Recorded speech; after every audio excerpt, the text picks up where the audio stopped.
ആദ്യം CPIM പ്രതിനിധി KS അരുൺകുമാറിലേക്കാണ്. Shri KS Arunkumar, 2 ഘട്ടവും പൂർത്തിയായിരിക്കുന്നു. ഈ 2ാം ഘട്ടത്തിൽ ഉൾപ്പെടെ പ്രധാനപ്പെട്ട അജണ്ട എന്തായിരുന്നു? ജനത്തിന്റെ കാതിൽ എന്താണ് മുഴങ്ങിയിരുന്നത്?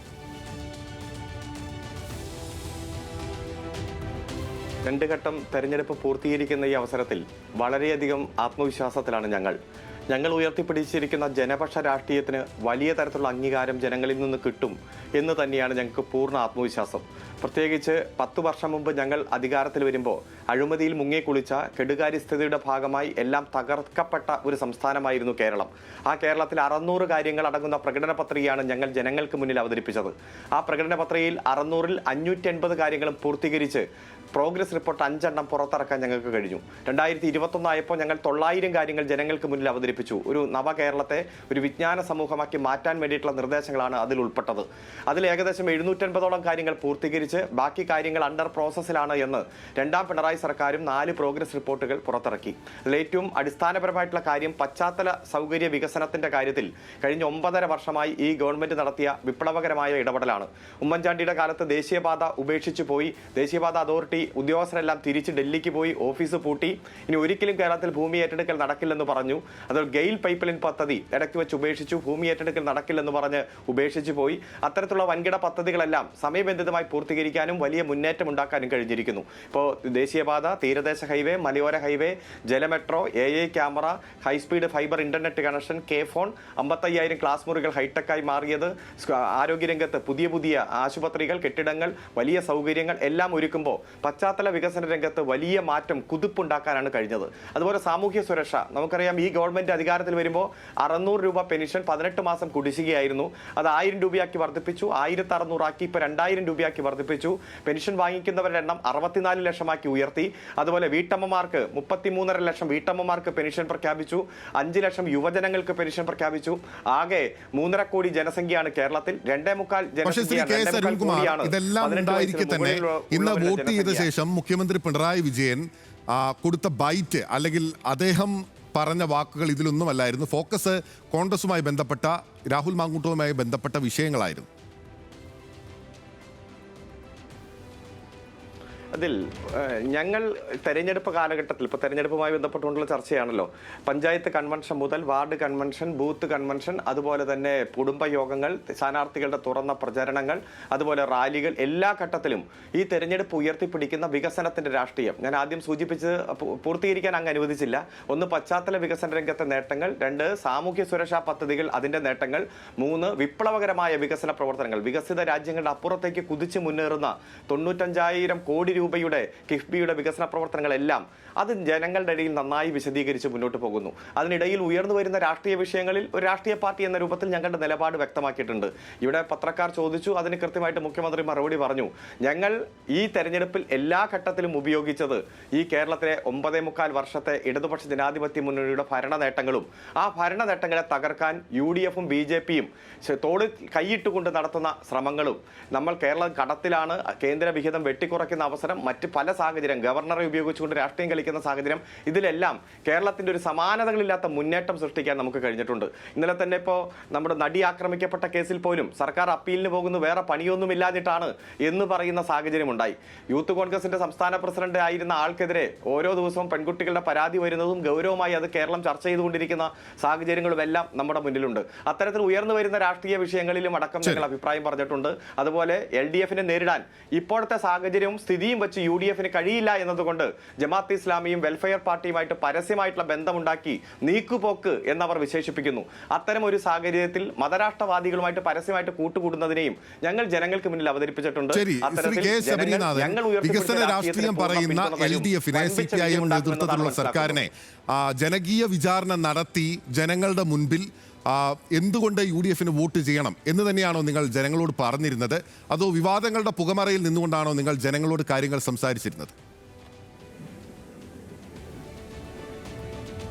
ഒരിക്കലുമില്ല. കൃത്യമായിട്ട് കഴിഞ്ഞ 9.5 വർഷമായി ഇടതുപക്ഷ സർക്കാരുകളുടെ തെറ്റുകളെക്കുറിച്ചും പ്രത്യേകിച്ച് ഈ തിരുവനന്തപുരം കോർപ്പറേഷൻ അവരെ ഈ നാടിനെ പിന്നോട്ടടിച്ച കാര്യങ്ങൾ പറഞ്ഞുകൊണ്ടും അതോടൊപ്പം അതിന് കൗണ്ടറായി പാരലായിട്ട് എന്ത് വികസന രാഷ്ട്രീയം പറഞ്ഞുകൊണ്ട് നമ്മുടെ നാടിനെ UDF മുന്നോട്ട് കൊണ്ടുപോകാൻ കഴിയുമെന്നുള്ള കൃത്യമായിട്ടുള്ളൊരു പോസിറ്റീവ് അപ്രോച്ച് കൊടുത്തുകൊണ്ടാണ് ഇത്തവണ UDF ഇലക്ഷനിലേക്ക് പോയത്.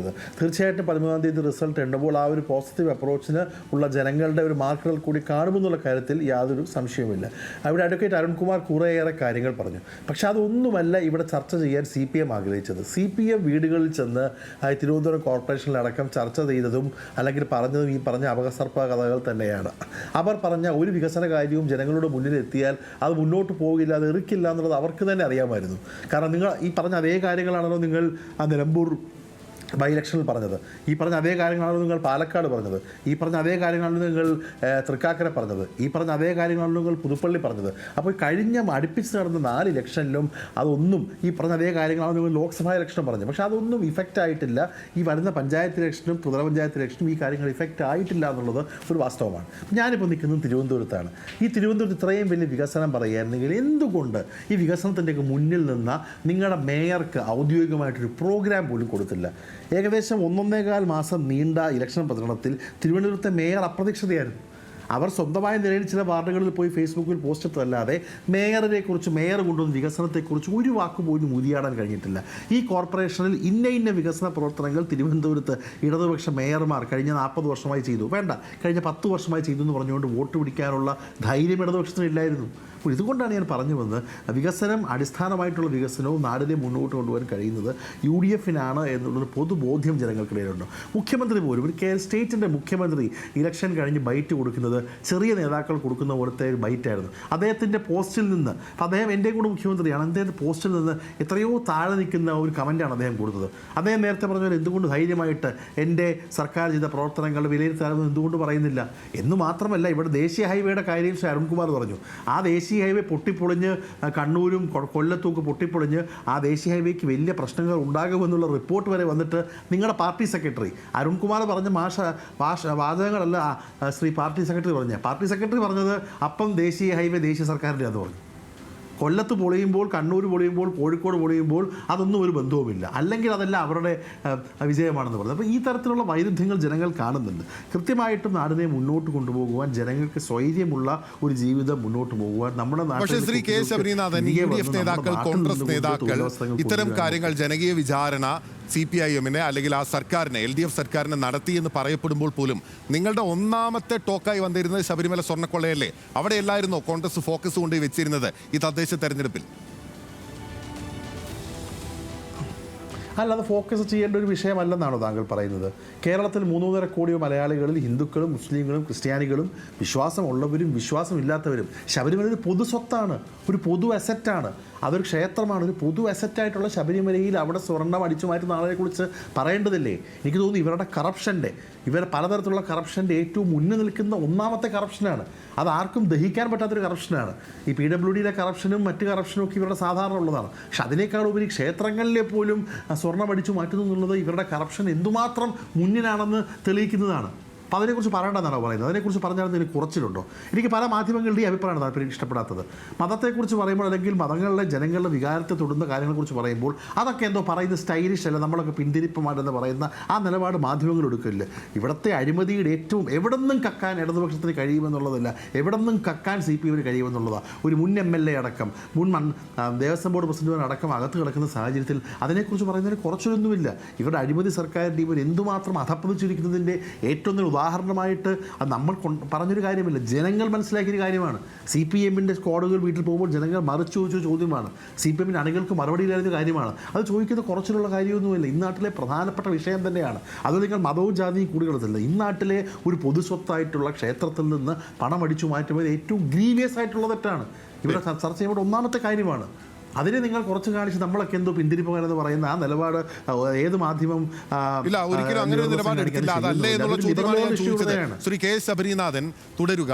ഇപ്പോൾ മനുപ്രസാദ് ഞാനത് ഉറച്ചു നിൽക്കുക അത് കുറച്ച് കാണിക്കുകയല്ല, അതായിരുന്നു ഫോക്കസ് പോയിന്റ് എന്നുള്ളതാണ് ഞാൻ ചോദിച്ചത്. അതിന് ഒരിക്കലും കുറച്ച് കാണിക്കുന്നില്ല, അത് ഉന്നയിക്കാനുള്ള അവകാശത്തെ തള്ളി പറയുന്നുമില്ല. അതും ഫോക്കസ് പോയിന്റ് ആയിരുന്നു. അതും ഫോക്കസ് പോയിന്റ് ആയിരുന്നു. ശരി, ഞാനതിലൊരു ക്ലാരിറ്റി വരുത്തിയുള്ളൂ. ഓക്കെ, തുടരുക. ശ്രീ മനുപ്രസാദ്, BJP ഇവിടെ ചർച്ചയാക്കാൻ ഉദ്ദേശിച്ചത് അല്ലെങ്കിൽ ചർച്ചയാക്കിയിട്ടുള്ള പ്രധാനപ്പെട്ട കാര്യം എന്തായിരുന്നു? എന്തു പറഞ്ഞാണ് ഈ തദ്ദേശ തെരഞ്ഞെടുപ്പിൽ നിങ്ങൾ വോട്ട് ചെയ്തത്? നിങ്ങളുടെ പ്രതീക്ഷകൾ എത്രത്തോളം? അല്ല, ഞങ്ങളെ സംബന്ധിച്ചിടത്തോളം വികസിത കേരളം എന്ന് പറയുന്ന ഒരു സ്വപ്നം ജനങ്ങളുടെ മുന്നിൽ വെച്ചുകൊണ്ടാണ് ഞങ്ങൾ ഈ തെരഞ്ഞെടുപ്പിന് നേടിയത്. അതോടൊപ്പം തന്നെ മാറാത്തത് മാറും എന്ന ഉറപ്പ് ഞങ്ങൾ അവർക്ക് കൊടുത്തിട്ടുണ്ടായിരുന്നു. അതോടൊപ്പം തന്നെ കേന്ദ്ര സർക്കാർ നടപ്പിലാക്കിയ തൊട്ടുമുമ്പ് ബഹുമാനപ്പെട്ട CPM-ന്റെ പ്രതിനിധി ഇവിടെ സൂചിപ്പിച്ച എല്ലാ പദ്ധതികളും ആരുടേതാണെന്ന് ജനങ്ങൾക്ക് ബോധ്യമാക്കാൻ ഞങ്ങൾക്ക് സാധിച്ചു എന്നുള്ളതാണ് ഞങ്ങളെ സംബന്ധിച്ചിടത്തോളം ആത്മവിശ്വാസത്തോട് ഞങ്ങൾ നേരിട്ട പ്രധാനപ്പെട്ട കാര്യങ്ങളിലൊന്ന്. അതോടൊപ്പം തന്നെ ശബരിമല കൊള്ളയും അതോടൊപ്പം തന്നെ സ്ത്രീകൾക്ക് നേരെയുള്ള അതിക്രമങ്ങളെല്ലാം ജനങ്ങളെ ബോധ്യപ്പെടുത്തുന്നതിനും ഇവരുടെ ഒത്തുകളിയും ഒക്കെ ഞങ്ങൾ മുന്നോട്ട് വെച്ച് തന്നെയാണ് തെരഞ്ഞെടുപ്പ് നേരിട്ടത്. വികസിത കേരളം എന്ന സങ്കല്പത്തെ, അതിൻ്റെ ഒരു യാഥാർത്ഥ്യത്തെ നടപ്പിലാക്കുന്നതിന് വേണ്ടിയിട്ടുള്ള പദ്ധതികളിലൂടെയാണ് ഞങ്ങൾ മുന്നോട്ട് പോയത്. കുടിവെള്ളക്ഷാമം അനുഭവിക്കുന്ന ജനങ്ങളിൽ ഇനിയും ബാക്കി നിൽക്കുന്ന ജനങ്ങൾക്ക് കുടിവെള്ളം കൊടുക്കാനുള്ള പദ്ധതികൾ, മലിനമായി കിടക്കുന്ന പ്രദേശങ്ങൾ, തോടുകൾ, ഇവിടെ പുഴകൾ എന്നിവയൊക്കെ ശുചീകരിക്കുന്ന മലിനീകരണ പ്രശ്നങ്ങൾ അഡ്രസ്സ് ചെയ്തുകൊണ്ട് തുടങ്ങിയ വിഷയങ്ങളിലാണ് ഞങ്ങൾ കൂടുതൽ ജനങ്ങൾക്ക് പരിഹാരം എന്നോണം മുന്നോട്ട് പോയത്. ഇന്നും ജനങ്ങൾ അനുഭവിച്ചു കൊണ്ടിരിക്കുന്ന സർക്കാർ ഓഫീസുകൾ കയറി ഇറങ്ങി ഫയലുകൾ നീക്കേണ്ട അവസ്ഥ വരുന്ന ഗതികേടിൽ നിന്ന് വീട്ടുമുറ്റത്ത് അവരുടെ ആവശ്യങ്ങൾ എത്തുന്ന തരത്തിലുള്ള ഡിജിറ്റൽ സംവിധാനങ്ങൾ എത്തിച്ചു കൊടുക്കുമെന്നുള്ള സംവിധാനങ്ങളെക്കുറിച്ച് ഒക്കെ പറഞ്ഞുകൊണ്ടാണ് ഞങ്ങൾ ഈ തെരഞ്ഞെടുപ്പിനെ നേരിട്ടത്. ഞങ്ങളെ സംബന്ധിച്ചിടത്തോളം വളരെ ശുഭാപ്തി വിശ്വാസം ഞങ്ങൾക്കുണ്ട്. കാരണം നരേന്ദ്രമോദിജി എന്ന് പറയുന്ന പ്രധാനമന്ത്രി രാജ്യത്ത് വന്നതിന് ശേഷം ഈ രാജ്യത്ത് നടക്കുന്ന എല്ലാ വികസന പ്രവർത്തനങ്ങളുടെയും ഗുണഭോക്താക്കളാണ് കേരളത്തിലെ ജനങ്ങൾ എന്നുള്ളത് ഞങ്ങളെ സംബന്ധിച്ചിടത്തോളം പ്രതീക്ഷാവർഹമായ കാര്യമാണ്. നേരത്തെ ഇവിടെ സൂചിപ്പിച്ചതുപോലെ ഗോവയിൽ നിന്നും ഗുജറാത്തിൽ നിന്നും വിവിധ പ്രദേശങ്ങളിൽ നിന്നും കടന്നു വരുന്ന ദേശീയപാതകളിലൂടെ കടന്നു വരുമ്പോൾ നമ്മുടെ നാട്ടിലും അതിലൊന്നും കുറവല്ല എന്ന നിലയിലേക്ക് കന്യാകുമാരിയിലേക്ക് അവസാനിക്കുന്ന വലിയ വലിയ ദേശീയപാതകൾ നമ്മുടെ നാട്ടിൽ നിന്ന് വലിയ രീതിയിൽ നടക്കുന്നുണ്ട്. അതിൻ്റെ ദീർഘവീക്ഷണത്തോടുകൂടി നരേന്ദ്രമോദിജി എടുത്ത പദ്ധതിയുടെ ഭാഗമാണ് എന്ന് ജനങ്ങൾക്ക് ബോധ്യമുണ്ട്. പിന്നെ ഞങ്ങളെ സംബന്ധിച്ചിടത്തോളം കേരളത്തിന് ലഭ്യമാക്കേണ്ട നിരവധി പദ്ധതികൾ അട്ടിമറിക്കുന്നൊരു സ്വഭാവം ഇരു മുന്നണികളും നന്നായി കൂട്ടുകച്ചവടത്തിൻ്റെ ഭാഗമായി നടക്കുന്നുണ്ട്. ഇപ്പോൾ ഉദാഹരണമായി പറഞ്ഞാൽ ജനങ്ങൾക്ക് തന്നെ ബോധ്യമായ കാര്യമാണ് PM ശ്രീ പദ്ധതി കേരളത്തിൽ നടപ്പിലാക്കാൻ തീരുമാനിച്ചു. PM ശ്രീ പദ്ധതിയെക്കുറിച്ച് കോൺഗ്രസിന് പോലും മറ്റൊരു അഭിപ്രായം ഉണ്ടാവാൻ സാധ്യതയില്ല. കാരണം രാജസ്ഥാനിൽ അത് നടപ്പിലാക്കിയത് കോൺഗ്രസ്സാണ്. കേരളത്തിലെ സാധാരണക്കാരായ കുട്ടികൾക്ക് ഗവൺമെൻറ് സ്കൂളുകളിൽ വലിയ തരത്തിലുള്ള ഇൻഫ്രാസ്ട്രക്ചർ ഡെവലപ്മെൻറ്റും മറ്റു സംവിധാനങ്ങളും ഒരുക്കുന്നതിന് 5 കോടിയിലധികം രൂപ നടപ്പിലാക്കുന്ന പദ്ധതിയെ അട്ടിമറിക്കാനുള്ള പരിശ്രമം CPM-ന്റെ ഭാഗത്തു നിന്നും കോൺഗ്രസിൻ്റെ ഭാഗത്തു നിന്നും ഉണ്ടായി. എന്നാൽ CPM-നോട് വളരെ കേരളത്തിലെ ജനങ്ങൾക്ക് ലഭ്യമാക്കേണ്ട കാര്യമാണ് എന്ന നിലയിലേക്ക് വലിയ രീതിയിൽ ഇടപെട്ട് അവസാനം കരാർ ഒപ്പുവയ്ക്കുന്ന സാഹചര്യം ഉണ്ടായി.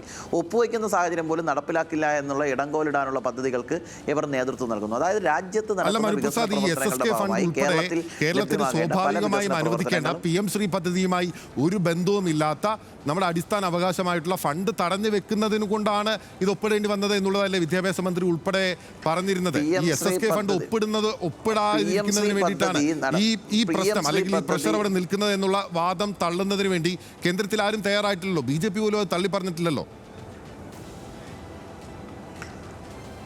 PM ശ്രീ പദ്ധതി എന്ന് പറയുന്നത് രാജ്യത്തിന് ഗുണകരമായ പദ്ധതിയാണ്, നാട്ടിലെ വിദ്യാർത്ഥികൾക്ക് ഗുണകരമായ പദ്ധതിയാണ്, സ്കൂളുകൾ നവീകരിക്കുന്ന പദ്ധതിയാണ്. ഇതിൽ ആർക്കും തന്നെ എതിർപ്പില്ല. ആ പദ്ധതി നടപ്പിലാക്കാതിരിക്കാൻ എന്താണ് ഇവർ ന്യായീകരണം പറയുന്നത്? ഞങ്ങൾക്ക് കിട്ടേണ്ട അവകാശമാണ്, ഈ നാട്ടിലെ കേരളത്തിലെ സാധാരണക്കാരായ ജനങ്ങൾക്ക് വിദ്യാർത്ഥികൾക്ക് കിട്ടേണ്ട അവകാശമാണ് PM ശ്രീ. കേരളത്തിലെ സർക്കാർ, കേന്ദ്ര സർക്കാർ നൽകാൻ തയ്യാറായിട്ടുള്ള, നടപ്പിലാക്കാൻ തയ്യാറായിട്ടുള്ള ഒരു പദ്ധതിയാണ്. അതിന് കോൺഗ്രസ് എതിർത്തു, CPI എതിർത്തു. അതുകൊണ്ട് ഇവരും എതിർക്കുകയാണ്. നിങ്ങളുടെ ശിവൻകുട്ടി എന്താണ് മാധ്യമപ്രവർത്തകരോട് ചോദിച്ചത്? നിങ്ങൾക്ക് തന്നെ അറിയാമല്ലോ. PM ശ്രീയെ കുറിച്ച് ചോദിക്കുമ്പോൾ എന്താണ് കുഴപ്പമെന്ന് നിങ്ങളോട് ചോദിച്ചതാണ്. NEP-യെ കുറിച്ച് പറയുമ്പോൾ അതിനെന്താ കുഴപ്പമെന്ന് ശിവൻകുട്ടി തന്നെ ചോദിക്കുന്ന സാഹചര്യം ഉണ്ടായി. എന്നാൽ ഇതെല്ലാം വന്നാൽ നരേന്ദ്രമോദിജി റോഡുകളെ കുറിച്ച് പറഞ്ഞാൽ അത് നരേന്ദ്രമോദിയുടെ പദ്ധതി എന്ന് ജനങ്ങൾ മനസ്സിലാക്കുന്നു. ഗ്യാസ് കണക്ഷൻ കൊടുക്കുന്നത് ആര് എന്ന് വെച്ചാൽ നരേന്ദ്രമോദി ജനങ്ങൾക്ക് മനസ്സിലാവുന്നു. പ്രധാനമന്ത്രി കിസാൻ സമ്മാൻ നിധി 2000 രൂപ ഇവരുടെ ഒന്നും ഇടനിലക്കാരില്ലാതെ ഡയറക്റ്റ് ബെനിഫിറ്റ് ട്രാൻസ്ഫറിലൂടെ ജനങ്ങളുടെ അക്കൗണ്ടുകളിലേക്ക് എത്തിച്ചു കൊടുക്കുന്നത് നരേന്ദ്രമോദിയാണെന്ന് ജനങ്ങൾക്ക് ബോധ്യമാകുന്നു. ഇനി ഓരോ ബ്ലോക്കിലും സ്കൂളുകൾ കൂടി നവീകരിക്കപ്പെട്ടാൽ അത് നരേന്ദ്രമോദി നൽകുന്നതാണെന്ന് ജനങ്ങൾക്ക് ബോധ്യമാകുന്നു. അങ്ങനെ BJP എന്ന് പറഞ്ഞാൽ വർഗീയവാദമാണ്, വികസനത്തിനെതിരാണ് എന്ന് പറഞ്ഞ് പ്രചരിപ്പിച്ച് പ്രചരണങ്ങൾക്ക് നേതൃത്വം കൊടുത്ത് അകറ്റി നിർത്താൻ പരിശ്രമിച്ചുകൊണ്ടിരിക്കുന്നവർക്കൊരു മുഖത്തടിക്കുന്ന അടിയാണ് BJP നടത്തുന്ന വികസന പ്രവർത്തനമെന്ന് ബോധ്യമുള്ളതുകൊണ്ട് ഇരു മുന്നണികളും കൃത്യമായി നടപ്പിലാക്കിയ പദ്ധതിയുടെ ഭാഗമായിട്ടാണ് പല പദ്ധതികളും കേരളത്തിൽ നടപ്പിലാകാതെ പോകുന്നത്. അത് ഞങ്ങൾ ജനങ്ങളെ ബോധ്യപ്പെടുത്തിയിട്ടുണ്ട്. അതിൻ്റെ വിശ്വാസം ഞങ്ങൾക്കുണ്ട്.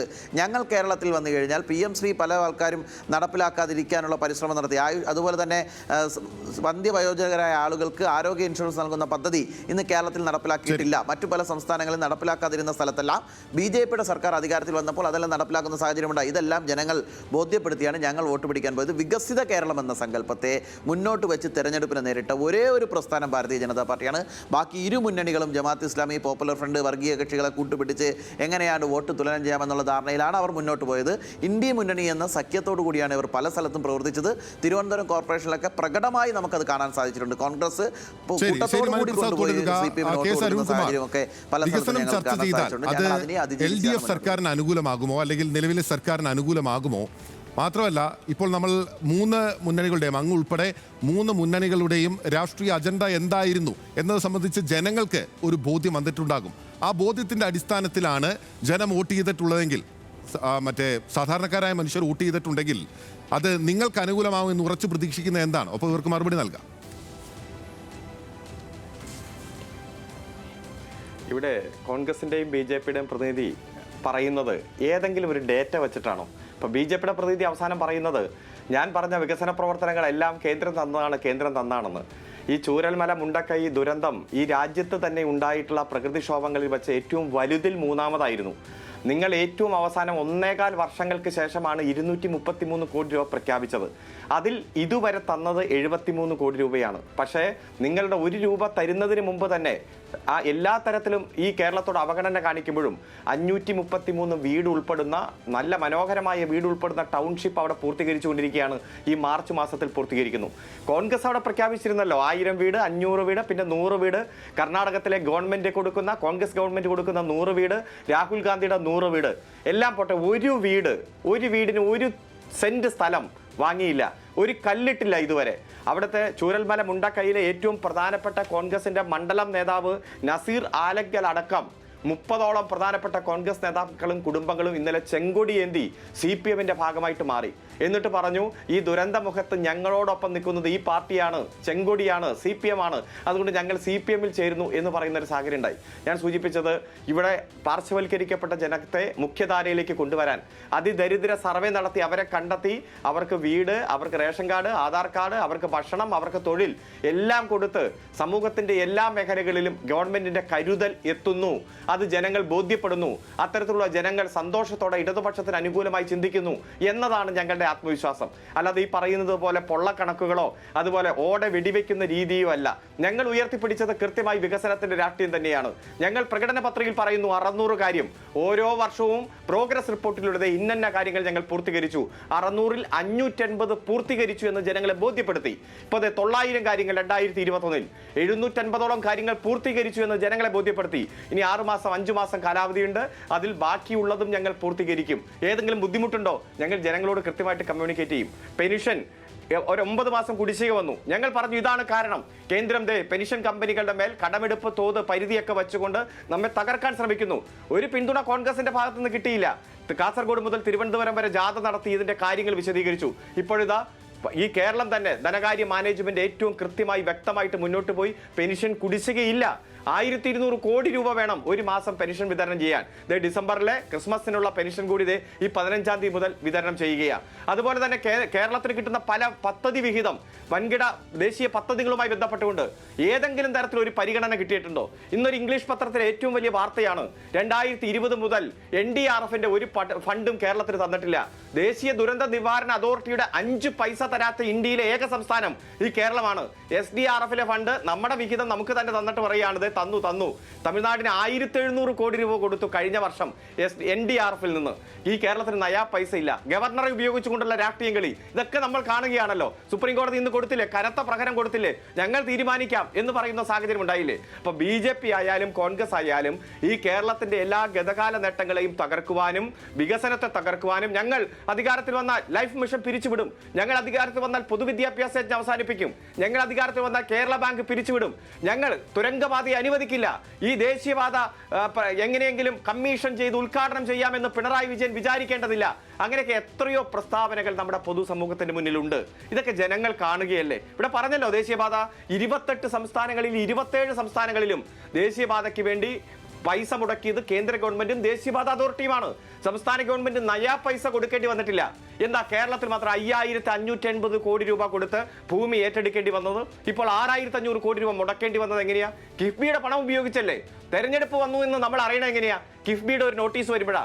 ഓണത്തിന് പൂക്കൾ ഉണ്ടാകുന്നത് പോലെ, അല്ലെങ്കിൽ സ്കൂൾ തുറക്കുമ്പോഴേക്കും ജൂൺ മാസത്തിൽ മഴ വന്നു എന്ന് പറയുന്നത് പോലെയാണ് ഇലക്ഷൻ വന്നോ EDയുടെ നോട്ടീസ്. എങ്ങനെയെങ്കിലും ഈ കേരളത്തെ തകർത്ത് തരിപ്പണമാക്കി മാറ്റണം.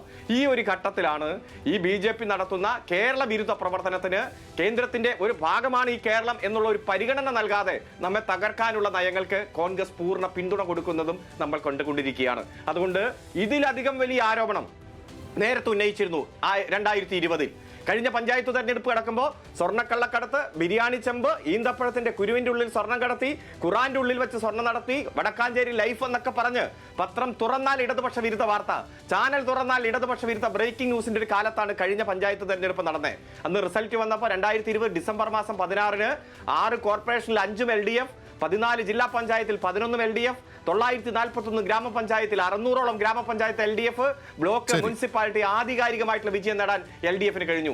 അതേ വിജയം ഞങ്ങൾ ആവർത്തിക്കും, അതിലും വലിയ വിജയം ഞങ്ങൾ ആവർത്തിക്കും. കാരണം ഇടതുപക്ഷത്തെ അല്ലെങ്കിൽ കേരളത്തെ ദുർബലപ്പെടുത്താനുള്ള BJPയുടെ ശ്രമങ്ങൾക്ക് കോൺഗ്രസ് UDF കൂട്ടുനിൽക്കുകയായിരുന്നു എന്നുള്ളതാണ് KS അരുൺകുമാർ CPIM പ്രതിനിധി പറയുന്നത്. ഇതിൽ വസ്തുതയുണ്ടോ?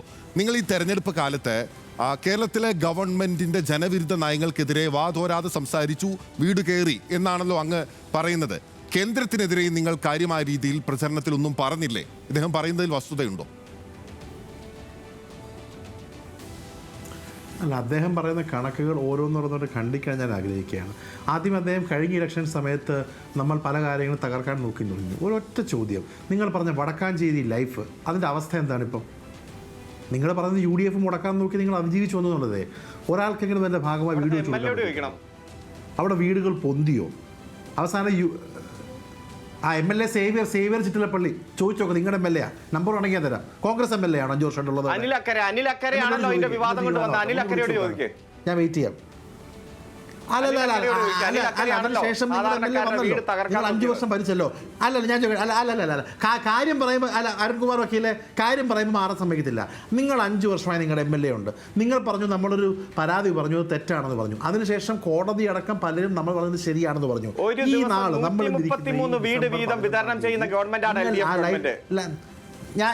ഞാൻ ചോദിച്ച അതല്ല, ഞാൻ ചോദിച്ച ചോദ്യം, നമ്മൾക്ക് പേരിൽ ഏറ്റവും വലിയ ഒരു പ്രശ്നമായി നിങ്ങൾ ചാർത്തിയ വടക്കാഞ്ചേരി ലൈഫ് പദ്ധതിയിൽ എത്ര ആളുകൾ വീട് കൊടുത്തു? MLA സേവിയർ ലോപ്പസ് നിങ്ങളുടെ, മന്ത്രി നിങ്ങളുടെ, റൂറൽ ഡെവലപ്മെൻറ്റ് മന്ത്രി നിങ്ങളുടേത്, മുഖ്യമന്ത്രി നിങ്ങളുടേത്. നിങ്ങൾ മറുപടി പറ, എത്ര വീട് വെച്ച് കൊടുത്തു? ഒന്ന് മറുപടി പറഞ്ഞേ. പൂർണ്ണമായിട്ടും വീട് നിർമ്മിച്ചു കൊടുത്തു. മൊത്തം 5,92,000 പേർക്ക് ലൈഫ് പദ്ധതിയുടെ ഭാഗമായി വീട് കൊടുത്തു. UDFന്റെ പ്രതിപക്ഷ നേതാവ് വീട് കൊടുത്തുള്ളൂ എന്ന് പറഞ്ഞ് പ്രതിപക്ഷ നേതാവ് തന്നെ അംഗീകരിച്ചിരിക്കുന്നു. ഒരു ദിവസം 133 വീട് ലൈഫ് പദ്ധതിയുടെ ഭാഗമായി ഞങ്ങൾ താക്കോൽ കൈമാറി. I have a specific question. I have a specific question. നമുക്കെതിരെ നിങ്ങൾ ഇപ്പോൾ ആരോപണം പറഞ്ഞ വടക്കാഞ്ചേരി ലൈഫ് പദ്ധതി എത്ര പേർക്ക് വീട് വെച്ച് കൊടുത്തു? സ്പെസിഫിക് ക്വസ്റ്റ്യൻ, സ്പെസിഫിക് ആൻസർ പറ. ലൈഫ് പദ്ധതിയുടെ ഭാഗമായി വടക്കാഞ്ചേരിയിലുള്ള വീട് നിർമ്മാണം പൂർത്തീകരിച്ചിരിക്കുന്നു. അതോടൊപ്പം തന്നെ വടക്കാഞ്ചേരി ലൈഫ് പദ്ധതി ഞങ്ങൾ വീട് കൊടുത്തു. നിങ്ങൾ വിഷം 4,150 വീട്. ഞാൻ വീണ്ടും സ്പെസിഫിക് ക്വസ്റ്റ്യൻ ആണ് നമ്മുടെ, അതായത് അവിടെ നിർമ്മാണം നടത്തിയ ക്വസ്റ്റ്യൻ. നിങ്ങൾ നമുക്കെതിരെ പറഞ്ഞ ആരോപണം റെഡ് ക്രസൻറ്റ് പദ്ധതിയുടെ ഭാഗമായിട്ടുള്ള, അപ്പോൾ അതിനെക്കുറിച്ച് മറുപടിയില്ല, ബബ്ബായാണ്. ഇനി രണ്ടാമത്തെ കാര്യം, നിങ്ങൾ പറയുന്ന വികസന പ്രവർത്തനങ്ങളുടെ തൃശ്ശൂർ ജില്ലയിലും വടക്കാഞ്ചേരിയിലും ലൈഫ് പദ്ധതിയുടെ ഭാഗമായി നിർമ്മിച്ച വീടുകൾ മുഴുവൻ പൂർത്തീകരിച്ചിരിക്കുന്നു. അതെ, ഞാൻ ചോദിച്ച റെഡ് ക്രസൻറ്റ് പദ്ധതി, റെഡ് ക്രസൻറ്റ് സ്പെസിഫിക് പദ്ധതി, റെഡ് ക്രസൻറ്റ് പദ്ധതി, നമുക്കെതിരെ ആരോപണം പറഞ്ഞ റെഡ് ക്രസൻറ്റിന്റെ ഹൗസിംഗ് പൂർണ്ണമായി നിർമ്മിച്ചു കൊടുത്തിരിക്കുന്നു. ഒരു ദിവസം 133 ഗവൺമെന്റ് 5 വർഷം കൊണ്ട് വെറും 4,000. സ്പെസിഫിക് ആണ്. സ്പെസിഫിക് ക്വസ്റ്റ്യന്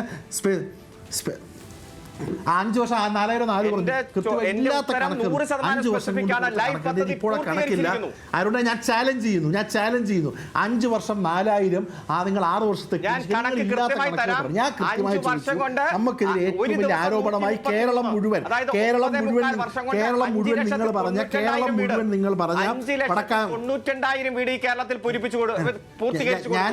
നിങ്ങൾക്ക് സ്വപ്നം കാണാൻ പോലും പറ്റില്ലല്ലോ 5,92,000 അപ്പോൾ ഞാൻ സ്പെസിഫിക് ആയിട്ടുള്ള മറുപടിയില്ല. ഇനി രണ്ടാമത്തെ കാര്യം, ഇവിടെ മുഖ്യമന്ത്രി അടക്കം ആളുകൾ പല കാര്യങ്ങൾ വികസനത്തെക്കുറിച്ച് പറയുമ്പോൾ ഇവിടെ ഹൈവേക്ക് മറ്റൊരു സ്റ്റേറ്റും ഫണ്ട് കൊടുത്തില്ല എന്ന് പറയാം. നിങ്ങൾ ഏത് ലോകത്താണ് ജീവിക്കുന്നത്? നിങ്ങൾ കർണാടക അടക്കമുള്ള സ്റ്റേറ്റുകൾ ഹൈവേ പദ്ധതിക്കായിട്ടുള്ള ഫണ്ട് കൊടുത്തതും വേൾഡ് ബാങ്ക് അസിസ്റ്റൻറ്റും KSHP പദ്ധതിയും അവിടെ കർണാടക സ്റ്റേറ്റ് ഹൈവേ ഡെവലപ്മെൻറ്റ് പദ്ധതി അടക്കമുള്ള എത്രയോ കാര്യങ്ങൾ, Kerala state highway improvement project programme 1ാം ഘട്ടം 2ാം ഘട്ടം 3ാം ഘട്ടം ഇതൊക്കെ തുടർ നടപടിയായിട്ട് വരുന്ന കാര്യങ്ങളാണ്. ഇവിടെയുള്ള പ്രശ്നം നിങ്ങൾക്ക് കഴിഞ്ഞ 9 വർഷമായിട്ട് പ്രത്യേകിച്ച് കഴിഞ്ഞ 4 വർഷം നിങ്ങളുടെ ക്രെഡിബിലിറ്റി പോയിരിക്കുകയാണ്. അതുകൊണ്ടാണ് നിലമ്പൂർ പോലും നിങ്ങൾ വിജയിച്ച ഇടതുപക്ഷ LDF MLA ഉണ്ടായിരുന്ന നിലമ്പൂർ പോലും ഒരു വലിയ പരാജയം നമുക്കുണ്ടായി. നിങ്ങൾക്ക് ലോക്സഭയിൽ പരാജയമുണ്ടായി. ഒരു സംശയം വേണ്ട, ഈ ത്രിതല പഞ്ചായത്ത് ഇലക്ഷനിൽ ഭൂരിഭാഗം നല്ല റിസൾട്ട് വരാൻ പോകുന്നത് UDF-നാണ്. അതിൽ നിന്ന് തെറ്റുകൾ മനസ്സിലാക്കാതെ നിങ്ങൾ ഇപ്പോഴും UDF-നെ കുറ്റം പറയുന്നു. പിന്നെ BJP-യുടെ കാര്യത്തിലേക്ക് പറയും. BJP-ക്കെതിരെ കൃത്യമായിട്ടുള്ള രാഷ്ട്രീയം പറയുന്ന ആളുകൾ UDF-കാരാണ്. നിങ്ങൾ ഈ പറയുന്ന സമരം, ഈ PM ശ്രീയിൽ സമരമില്ലായിരുന്നല്ലോ. PM ശ്രീ വിഷയത്തിൽ വന്നപ്പോൾ എന്താണ് ധർമ്മേന്ദ്ര പ്രധാൻ എന്ന് പറഞ്ഞ കേന്ദ്രമന്ത്രി പറഞ്ഞത്? ജോൺ ബ്രിട്ടാസ് എന്ന് പറഞ്ഞ യൂദാസാണ് ഇവിടെ കേന്ദ്രത്തിൻ്റെ വേണ്ടിയുള്ള അഡ്ജസ്റ്റ്മെൻറ്റ് നടത്തിയെന്ന് പറഞ്ഞു. കമലപ്രസംഗത്തിൽ പറഞ്ഞതല്ല, പാർലമെൻറ്റിൽ മറുപടി കൊടുത്തപ്പോൾ ജോൺ ബ്രിട്ടാസ് ആണ് PM ശ്രീ പദ്ധതിയിൽ RSS അജണ്ടകൾ ഇങ്ങനെ ഒളിച്ചു കയറ്റാനുള്ളതിനുള്ള സഹായം ചെയ്ത് ജോൺ ബ്രിട്ടാസ് ആണെന്ന് പറഞ്ഞത് ഈ നാട്ടിലെ BJP-യുടെ മന്ത്രിയാണ്. എന്നിട്ടാണ് നിങ്ങൾക്ക് BJP ആയിട്ട് ബന്ധമില്ല എന്ന് പറയുന്നത്. ഇവിടെ തിരുവനന്തപുരത്ത് ഞാൻ ഇരിക്കുന്ന തൊട്ടപ്പുറത്തുള്ള പാങ്ങോട് വാർഡിൽ RSS-ന്റെ 100ാം വാർഷികത്തിൽ പോയ ആൾ CPI കാൻഡിഡേറ്റ് മത്സരിക്കുകയാണ്. ഇവിടെ കടകംപള്ളി സുരേന്ദ്രൻ RSS-നെ സഹായിക്കാൻ വേണ്ടി സ്ഥാനാർത്ഥികളെ കുരുതി കൊടുക്കുന്നു എന്ന് പറഞ്ഞത് നിങ്ങളുടെ ലോക്കൽ കമ്മിറ്റി അംഗമാണ്. അപ്പോൾ നിങ്ങൾക്ക് എന്തുകൊണ്ട് ജോൺ ബ്രിട്ടാസ് PM ശ്രീയുടെ മാത്രം അഡ്ജസ്റ്റ്മെൻറ്റ് ചെയ്തുള്ളൂ? ബാക്കി പദ്ധതികൾക്ക് നിങ്ങൾ എന്തുകൊണ്ട് ഈ പറഞ്ഞ ഫണ്ട് അടക്കമുള്ള കാര്യങ്ങളിൽ സഹായിക്കാൻ എന്തുകൊണ്ട് അദ്ദേഹത്തെ ഉപയോഗിച്ചില്ല? അപ്പോൾ നിങ്ങൾക്ക് അജണ്ട താല്പര്യമുള്ള BJP-യുടെ അജണ്ടാപരമായ താല്പര്യമുള്ള PM ശ്രീ അടക്കം വിദ്യാഭ്യാസത്തിൽ മാലിന്യം കലർത്തുന്ന പദ്ധതികളിൽ നിങ്ങൾ ജോൺ ബ്രിട്ടാസിനെ ഉപയോഗിച്ചുകൊണ്ട് വളരെ ക്ലിയർ ആണ്. അല്ല, ഇവിടെ PM ശ്രീയിലുള്ള നിങ്ങളുടെ അടവ് നയം എന്തുകൊണ്ട് മറ്റു കാര്യങ്ങൾ ചെയ്തില്ല?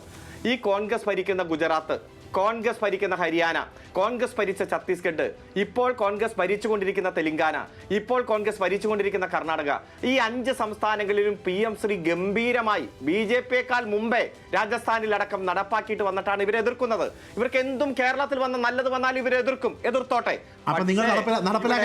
മറ്റു ഫണ്ടുകൾ സാധാരണക്കാരായ ഭക്ഷണം കൊടുക്കുന്ന പദ്ധതികൾക്ക് വരെയുള്ള പണം പിടിച്ചു വച്ചപ്പോൾ നിയമവിരുദ്ധമായി കേന്ദ്ര ഗവൺമെന്റ് പ്രവർത്തിക്കുമ്പോൾ ഒരക്ഷരം ഉരിയാടാതെ, എന്നാൽ PM ശ്രീ അവിടെ നിൽക്കട്ടെ, മറ്റു പദ്ധതികൾക്ക് കേരളം ചെലവഴിച്ച ഫണ്ട് കൊടുക്കണമെന്ന് പറയാൻ 18 MP-മാരുണ്ടല്ലോ. ഒരു MP ശബ്ദം ഉയർത്തിയോ? ഈ കേരളത്തിന് അർഹതപ്പെട്ടത് വേണമെന്ന് പറയാൻ ഒരു തവണ കസേരയിൽ നിന്ന് ആകെ കേരളത്തിന് വേണ്ടെന്ന് പറയാൻ അന്ന് UDF MP-മാർ എണീറ്റു. പാർലമെന്റ് നടത്താൻ കഴിഞ്ഞോ? ഇവരൊക്കെയാണ് കേരളത്തിലെ UDF-ന്റെ ജനപ്രതിനിധികൾ. എന്നിട്ട് ഈ ഞങ്ങൾ എതിർക്കും. BJP-യോട് തൊട്ടുകൂടായ്മയാണ് എന്നുള്ളതാണ് 2 പ്രതിനിധികളും പറയുന്നത്. തുടർച്ചയായി അവർ പറയുന്നത് ഇതാണ്. ജനങ്ങൾക്ക് നിങ്ങളോട് തൊട്ടുകൂടായ്മ ഉണ്ടാകുമോ തെരഞ്ഞെടുപ്പിൽ? അല്ല, ഞങ്ങളെ സംബന്ധിച്ചിടത്തോളം അഭിമാനപരമായ കാര്യം, ഇത്തരത്തിൽ കള്ളത്തരങ്ങൾ നടത്തുന്ന കൊള്ള നടത്തുന്ന ഇരു കൂട്ടരും ഞങ്ങളെ തൊട്ടുകൂടായ്മയായി പ്രഖ്യാപിക്കുന്നു എന്നുള്ളതാണ് ഞങ്ങളെ സംബന്ധിച്ചിടത്തോളം പ്രതീക്ഷ നൽകുന്ന ഏറ്റവും പ്രധാനപ്പെട്ട കാര്യങ്ങളിൽ ഒന്ന്. 2, ഇവിടെ സൂചിപ്പിച്ചൊരു കാര്യം, ഇരു മുന്നണികളും ഒന്നാണ്, ഇന്ത്യ സഖ്യത്തിൻ്റെ ഭാഗമാണ്. അവരെത്ര തന്നെ അല്ല എന്ന് പറഞ്ഞാലും BJP-യെ തകർത്തുകൊണ്ട് ഈ നാട്ടിൽ ഒരുമിച്ച് മുന്നോട്ട് പോകാൻ അവർ മുന്നോട്ട് വയ്ക്കുന്ന രാഷ്ട്രീയമാണ്. അതിന് പ്രധാനപ്പെട്ട കാരണങ്ങളിൽ എന്താണ്? ഒന്ന്, മറ്റൊരു വിഭാഗത്തിൻ്റെ MLA ഒളിവിലാണ്, ഇന്ന് വോട്ട് ചെയ്തു നിസ്സാരമായി പുറത്തിറങ്ങി നടക്കുന്നു. അതിനെല്ലാ ഒത്താശയും ചെയ്തു കൊടുത്തതാരാണ്? ഇതേ മുഖ്യമന്ത്രിയാണ്, ഇതേ ഭരണകൂടമാണ്. അതോടൊപ്പം തന്നെ 2 പേർ ഇന്ന് ജയിലിലാണ്, MLA-മാരാണ്. അത് കോടതി ഇടപെട്ടത് കൊണ്ട്, കോടതിയുടെ അന്വേഷണം വന്നതുകൊണ്ട് 2 പേർ, ഒരാൾ MLA ആണ്, ഒരാൾ ഏരിയ സെക്രട്ടറിയാണ്, ദേവസ്വം ബോർഡ് പ്രസിഡന്റുമാരാണ്, പാർട്ടിയുടെ നിയമനങ്ങളാണ്, അവരെല്ലാം ഇന്ന് ജയിലിലാണ്. ഇവരെല്ലാം അഡ്ജസ്റ്റ്മെൻറ്റ് നാടകത്തിൻ്റെ ഭാഗമായി മുന്നോട്ട് പോകുന്നവരാണ്. 2, നരേന്ദ്രമോദിജിയുടെ നേതൃത്വത്തിൽ രാജ്യത്ത് നടപ്പിലാക്കുന്ന വികസന പ്രവർത്തനങ്ങൾ നേരിട്ട് ജനങ്ങൾ അനുഭവിക്കുന്ന കാര്യങ്ങളാണ്. അതൊന്നും ഞാൻ ഇനി എത്ര ഇല്ല എന്ന് പറയുന്നത് കൊണ്ടോ ഇവിടെ ഇരിക്കുന്നവർ തർക്കിച്ചത് കൊണ്ടോ ഇതൊന്നും ഇല്ലാതാകുന്നില്ല. ബാങ്കുകളിൽ പോയാൽ പ്രധാനമന്ത്രി കിസാൻ സമ്മാൻ നിധിയുടെ ഭാഗമായി 2000 രൂപ വെച്ച് വാങ്ങുന്ന ലക്ഷക്കണക്കിന് ആളുകൾ നമ്മുടെ ഈ നാട്ടിലുണ്ട്. ഇനി അരുൺകുമാർ എത്ര ഇല്ല എന്ന് പറഞ്ഞാലും അതുള്ളതാണ്. 2, ദേശീയപാത വികസനത്തെ സംബന്ധിച്ചിടത്തോളം ഈ രാജ്യത്ത് നടക്കുന്ന ദേശീയപാത വികസനം ഈ രാജ്യത്ത് എത്രമാത്രം വേഗതയിലാണ് കഴിഞ്ഞ 10 വർഷക്കാലമായി നടക്കുന്നതെന്ന് ഇന്ന് നാട്ടിലെ ജനങ്ങൾക്കെല്ലാം നന്നായിട്ട് അറിയാവുന്നതാണ്. ഇതിനെയൊന്നും നമ്മൾ ഇവിടെ ഇരുന്ന് കണ്ണടച്ചാൽ ഇരുട്ടാവുന്ന കാര്യമല്ല.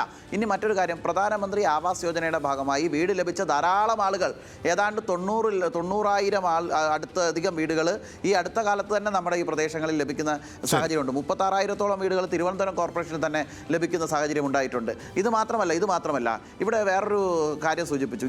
ഈ സംസ്ഥാനത്ത് നിന്ന് കോവിഡ് വാക്സിൻ കൊടുക്കാനെന്ന് പറഞ്ഞ് രാജ്യങ്ങളിൽ നിന്നും ഒരു കോവിഡ് ചലഞ്ച് എന്നൊന്നോ പേരിട്ടുകൊണ്ട് എത്ര കോടിക്കണക്കിന് രൂപയാണ് ഈ പറയുന്ന മുഖ്യമന്ത്രി പിരിച്ചെടുത്തത്? കോവിഡ് വാക്സിൻ സൗജന്യമായി കൊടുത്തതാരാണ്? നരേന്ദ്രമോദിജിയുടെ കേന്ദ്ര സർക്കാരാണ്. 1 രൂപ ജനങ്ങളിൽ നിന്നും കോവിഡ് വാക്സിന് വേണ്ടി ഈടാക്കിയിട്ടില്ല. ഇവർ പിരിച്ച തുക എന്താണ് ചെയ്തത്? അതോടൊപ്പം തന്നെ ഇവിടുത്തെ വയനാട് ദുരന്തമുണ്ടായി. വയനാട് ദുരന്തം ഉണ്ടാകുമെന്ന് മുന്നറിയിപ്പ് കൊടുത്തു. സാഹചര്യമുണ്ടെന്ന് സർക്കാർ അത് ഇല്ലാതാക്കാൻ സാഹചര്യങ്ങളോ ഇടപെടലുകളോ നടത്തിയില്ല. പാർലമെന്റിൽ കൃത്യമായി മറുപടി പറയുമ്പോൾ നിങ്ങളുടെ ഉൾപ്പെടെയുള്ള ആൾക്കാർ ഇവിടെ ഇരിക്കുകയാണ്. 2 ദുരിതാശ്വാസ നിധി എന്ന് പറഞ്ഞിട്ട് ഇവിടുത്തെ ചീഫ് മിനിസ്റ്റർ റിലീഫ് ഫണ്ടിലേക്ക് ഇവിടുന്ന് ഇത് നടത്തി, ഫണ്ട് പിരിച്ചു. ആ ഫണ്ട് മാത്രം മതിയാവും വയനാട് പ്രശ്നങ്ങൾ പരിഹരിക്കാൻ. ഇവർ പരിഹരിക്കാൻ തയ്യാറായിട്ടില്ല. ഈ ഫണ്ടെല്ലാം അടിച്ചുമാറ്റി കാര്യങ്ങൾ എന്തായാലും രണ്ടാം ഘട്ടത്തിലും കേരളം ചർച്ച ചെയ്തിട്ടുണ്ടാകുമെന്നുള്ളതാണ് 3 പ്രതിനിധികളും പറയുന്നത്. നന്ദി advocate K Sabarinathan, advocate K S Arunkumar, ഒപ്പം തന്നെ ശ്രീ മനു പ്രസാദ് ചർച്ചയിൽ പങ്കെടുത്തതിന്.